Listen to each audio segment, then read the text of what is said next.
Mbak kan dari kuliahnya pertambangan nih, nggak punya skill gitu kan untuk terjun di dunia makeup, itu gimana awalnya? Jadi buat informasi buat teman-teman, sebenarnya saya pribadi awalnya nggak kenal sama sekali makeup. Jadi saking nggak kenalnya, bisa dibilang ini lucunya pakai lipstik ke kampus aja semester 7. Jadi dulu nggak bisa bedain mana Asian.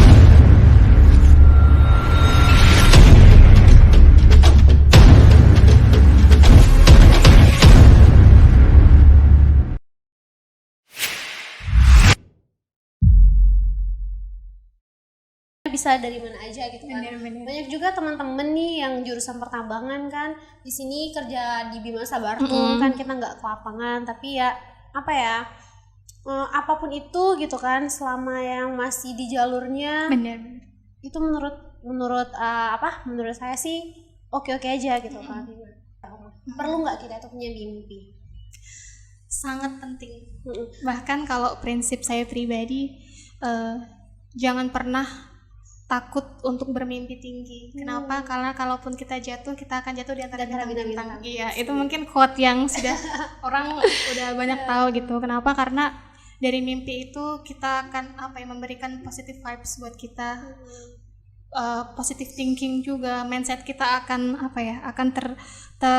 terbentuk bahwa gimana caranya kita akan punya semangat dan motivasi untuk mencapai impian itu.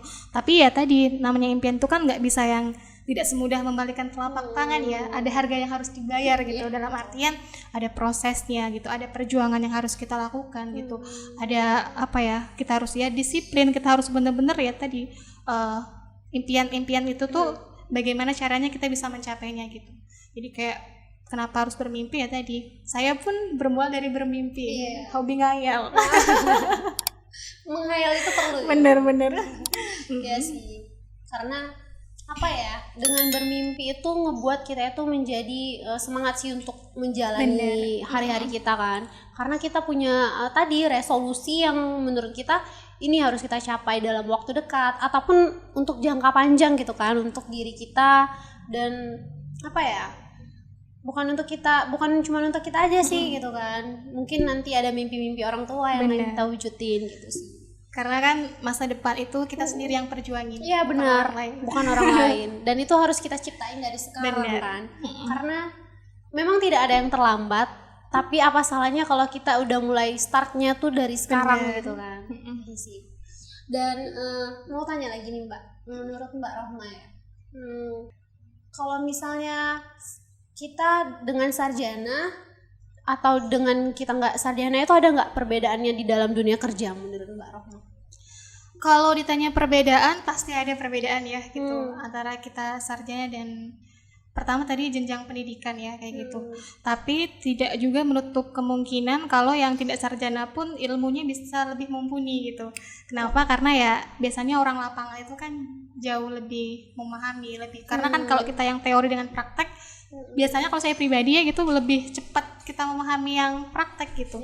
Jadi kalau misalnya ditanya ada perbedaan ya paling perbedaannya dari segi jenjang pendidikan, tapi tidak menutup kemungkinan juga untuk misalnya punya kemampuan yang sama ya why not gitu. Apalagi kan di zaman sekarang ini kan kesempatan belajar itu nggak meski harus kita pendidikan itu hanya jembatan gitu kan. Bener. Dan belajar itu sebenarnya kita bisa belajar dari mana aja. Teknologi gitu. Kan semakin canggih kita bisa akses, kita bisa belajar dari mana saja gitu. Yang terpenting itu adalah mungkin gelar itu penting ya bagi sebagian orang, tapi ada yang berpikir juga bahwasannya intinya itu kita jangan berhenti belajar aja gitu kan. Soalnya banyak ada juga yang misalnya dia nggak sarjana tapi dia punya bisnis, punya bisnis lainnya gitu kan. Tergantung gimana kita tuh mau fokus gitu ngedalamin sesuatu. Pandang Mbak Rohma terhadap dunia kerja itu gimana? Kalau sudut pandang sebagai fresh graduate juga kan. Kalau sudut pandang karena kita sekarang lagi di masa untuk survive ya pasca pandemi gitu. Kenapa? Karena semua lini kehidupan sedang down semua gitu. Nggak cuman di bidang pertambangan saja, tapi di ranah bisnis dan sebagainya pun mengalami kolaps gitu yang luar biasa gitu di industri perfilman pun seperti itu gitu. Jadi emang bener-bener sekarang tuh lagi masa untuk survive gitu. Jadi kalau misalnya untuk lowongan pekerjaan sendiri pun ya banyak yang mengeluh kayak lebih sulit gitu. Terus juga kebanyakan yang dibuka pun yang sudah punya pengalaman 2 tahun atau 1 tahun di bidangnya gitu. Atau kalau ditambang sendiri itu laki-laki gitu, langsung laki-laki segala macam. Jadi kayak untuk perempuan itu untuk sekarang ya, tapi kalau sekarang alhamdulillah sudah mulai banyak yang membuka lowongan pekerjaan, tidak yang seperti tahun sebelumnya gitu. Jadi memang itulah kenapa tadi pentingnya kita untuk bisa belajar baca peluang dan kreatif gitu, karena kalau kita hanya mengandalkan menunggu lamaran pekerjaan gitu, lamar sana sini ya alhamdulillah kalau memang langsung diterima gitu, karena ya siapa yang nggak kepengen bekerja di perusahaan gitu, dari segi gaji juga menjanjikan gitu. Tapi kan kalau memang belum rezekinya gitu kan, ya tadi kita harus kreatif gitu, karena kan jalan rezeki itu kan nggak cuma dari satu pintu aja ya, dari pintu mana aja, yang penting kita mau berusaha gitu. Dan juga kan Mbak ya buka usaha kayak make up atau jasa henna art, intinya bergerak di bidang jasa. Sama sih di masa Bartum ini sebenarnya kita ini juga di bidang jasa kan. Itu kan kita menggunakan sosial media tuh, kayak Instagram, YouTube. Pasti Mbak Roma juga punya kan Instagram, YouTube, semuanya itu kan. Seberapa pengaruh sih menurut Mbak Roma gitu media sosial itu terhadap branding usaha kita gitu kan, buat naikin usaha kita itu berpengaruh? Kalau menurut saya, kalau ditanya seberapa pengaruh, sangat berpengaruh. Kenapa? Karena dengan teknologi yang semakin canggih gitu, otomatis jangkauan kita jauh lebih luas gitu. Orang-orang yang pengen kita jangkau itu nggak cuman seratusan, 2 ribuan gitu. Pokoknya banyak gitu. Apalagi sekarang semua bisnis saya rasa tidak ada yang dia tidak menggunakan media sosial untuk branding dan juga promosi gitu. Karena dengan media sosial tadi kita bisa tahu, apalagi sekarang kan ada yang namanya Facebook Ads gitu kan, untuk iklan yang bersponsor segala macam gitu. Jadi ya tinggal pinter-pinter kitanya sendiri, kembali ke kitanya, kita mau mempelajarinya terus mau pakai yang seperti apa gitu. Karena saya sendiri pun sebenarnya sudah sudah akan masuk ke ranah digital marketing untuk iklan via Facebook Ads. Jadi kayak yang bersponsor dan berbayar, meskipun memang mahal, cuman menurut saya itu worth it. Kenapa? Karena kita bisa punya web sendiri, kita bisa buat landing page sendiri, dan kita bisa di situ kita bisa minta ke Facebook misal jangkauan kita ini umur berapa aja sih yang bakal kita tawarkan jasa kita gitu. Jadi benar-benar sangat membantu gitu. Jadi kayak sayang banget kalau misalnya tidak dimanfaatkan gitu. Ya, betul. Memang benar sih Mbak, kalau misalnya kita punya usaha gitu kan, nggak ada salahnya kalau kita coba kayak Facebook Ads, Instagram Ads gitu kan, karena kan jangkauannya tuh memang lebih luas gitu kan. Sekarang kan siapa sih nggak punya IG gitu, siapa yang nggak punya Facebook gitu. Mungkin anak SD aja udah pada punya gitu. Jadi emang udah di masa teknologi gitu. Dan pokoknya intinya kalau kita di digital marketing itu marketnya itu siapapun. Bener. Bisa aja kan bukan di orang yang melihat itu, tapi entah di temennya, entah di orang tuanya gitu kan. Pokoknya apapun yang ada di digital marketing itu bisa mencakup semuanya gitu ya. Ya nggak sih Mbak? Setuju nggak? Benar banget. Karena menurut saya juga, apalagi untuk orang-orang yang pemula ya dalam bidang bisnis ataupun mereka yang masih merintis wirausaha gitu, bisa dibilang media sosial itu sebagai batu loncatan sih. Kenapa? Karena kalau kita sudah punya branding nama besar ya biasanya dari mulut ke mulut pun orang udah tahu gitu. Oh si ini gitu. Tapi kalau untuk pemula ya batu loncatan yang paling utama tadi ya untuk media branding dan promo ya tadi digital market media sosial. Berarti digital marketing itu sangat perlu sih di masa sekarang ya. Yang apapun yang serba digital ya kan. Dan di tengah pandemi juga kan apa-apa lewat Zoom kan, lewat ya serba online lah intinya. Jadi sangat berpengaruh ya. Dan Mbak Roma dulu waktu kuliah ikut organisasi apa aja? Pasti kayaknya anak organisasi. Kok tahu? Kalau ditanya organisasi apa aja, saya itu bisa dibilang di angkatan 2015 yang aktif banget dan sampai di akhir tahun perkuliahan pun masih memegang amanah sampai ke ranah universitas di BMKM Unsri gitu. Jadi dari maba terutama di semester 2 ya, saya mulai aktif organisasi sampai terakhir tahun 2019 di misioner gitu. Jadi kalau ditanya organisasi apa aja, sebenarnya di organisasi itu dia dibagi menjadi 3. Jadi ada yang ranah dakwah, kemudian pergerakan, kemudian juga keilmiah gitu. Dan 3-tiganya saya ikutin semua. Kalau di dakwah saya juga ikut di Kalam itu keluarga mahasiswa Islam gitu yang lembaga dakwahnya di Fakultas Teknik. Kemudian di keilmiahan juga saya ikut BOKST, Komunitas Sains Teknik gitu. Kemudian di BEM pun, kalau BEM ini kemarin teman sih sebenarnya yang ngajakin gitu, dan ternyata jalannya membawa saya di ranah BEM gitu, dari BEM fakultas sampai ke BEM universitas gitu. Jadi kalau ditanya organisasi apa aja ya, mungkin di Fakultas Teknik tuh yang saya nggak ikut tuh cuma DPM. termasuk di himpunan jurusan kan kita nyebutnya Permata ya, Persatuan Mahasiswa Teknik Pertambangan, itu juga alhamdulillah saya ikut juga gitu. Bahkan biasanya di dunia pertambangan itu kan banyak cowok ataupun laki-laki lah maksudnya.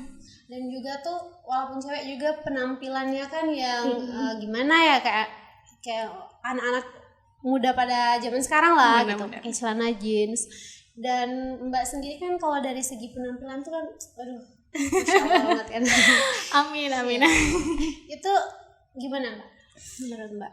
Jadi kalau awal mulanya kenapa akhirnya memutuskan untuk berjilbab panjang gitu, memutuskan untuk syar'i, sebenarnya dari sebelum kuliah sudah minta izin ke mama, mah nanti kalau kuliah mau jilbabnya dipanjangin gitu, mau didouble. Dulu kan masih zaman jilbab Paris ya gitu, belum yang pila square dan sebagainya gitu, mau dipanjangin gitu. Tapi pas baru masuk ternyata kalau maba belum bisa pakai rok kayak gitu, karena ya kan kami kan ada sistem kaderisasinya ya kayak gitu selama 1 semester gitu.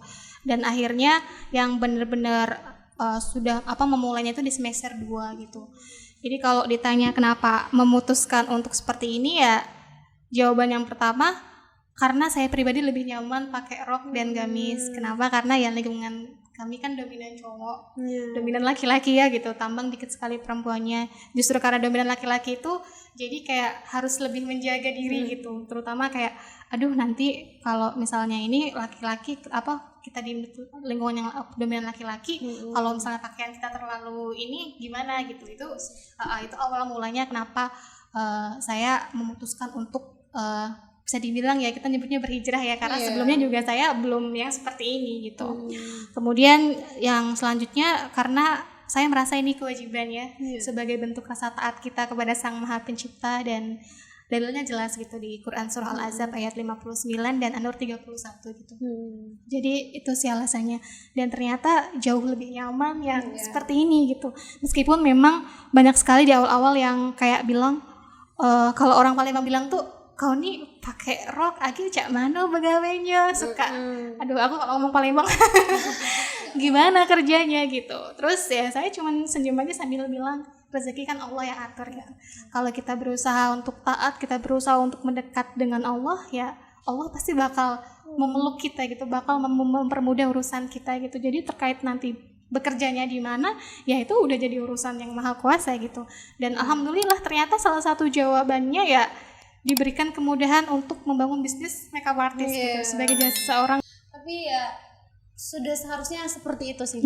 Doakan semoga cepat. Amin ya Allah, amin ya, karena sejatinya kan hidayah kita yang menjemput ya. Dan gimana pun penampilan kita, passion kita itu kita jangan pernah takut intinya Mbak ya, karena Allah itu udah bakal memberikan yang terbaik lah untuk kita gitu. Dan selama saya merintis usaha baik di gamis, karena dulu saya sempat sampai mengirim, saya kan punya mbak ya, dan tinggalnya di Sulawesi ikut suami. Jadi saya sempat sering mengirim gamis ke sana sampai 30 piece, 40 piece gitu. Memang karena di sana lumayan jauh dari konveksi. Kalau kita kan Bandung, Jakarta itu kan pusatnya ya, kalau di Sulawesi itu kan jauh gitu. Jadi memang sampai pernah di tahap yang seperti itu. Jadi kayak reseller tapi dalam skala besar gitu. Tapi lagi-lagi ya tadi karena terlalu aktif di organisasi, banyak amanah sana sini, jadi kayak 1 tahun itu saya bisa megang sampai 3 amanah gitu. Terus tambah lagi juga perkuliahan yang padat, terus juga yang ngurus skripsi segala macam, jadi lumayan keteteran gitu. Terus dari semua pengalaman bisnis yang saya jalani sih, kunci utamanya adalah tadi berani mencoba dulu gitu. Karena yang paling sulit sebenarnya memang memulai bisnis dari nol itu luar biasa sekali tantangannya dibanding dengan kita yang sudah punya modal gitu.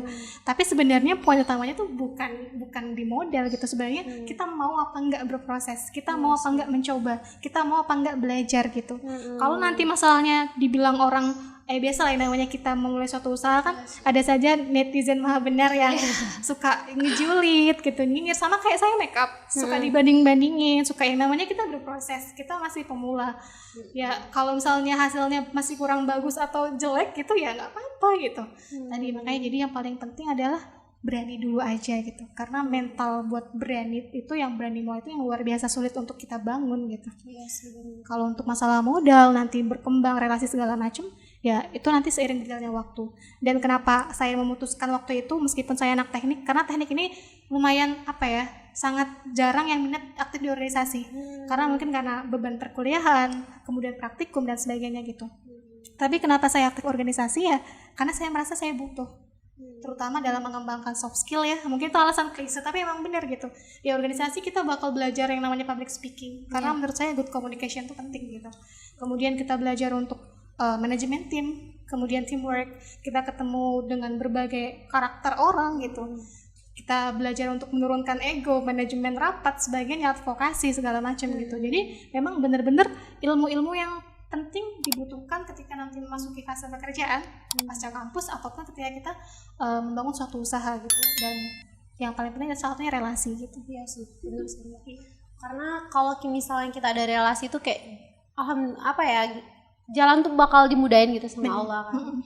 Mau kesini ada relasi, terus mau buka usaha ini bisa ada temen yang bantu promotin gitu kan sebenarnya. Pokoknya relasi itu juga salah satu kunci terpenting sih. Yang terpenting juga menjaga relasi itu sendiri ya nggak Mbak?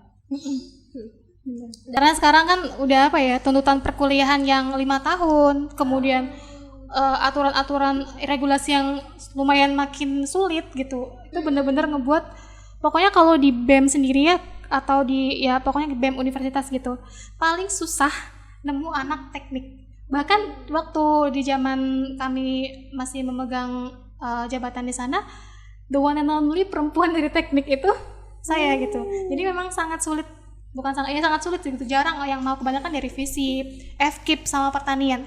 Itu lumbungnya aktivis itu di pertanian, FISIP, FKIP gitu. FK sama teknik yang paling sangat sulit ditemuin gitu.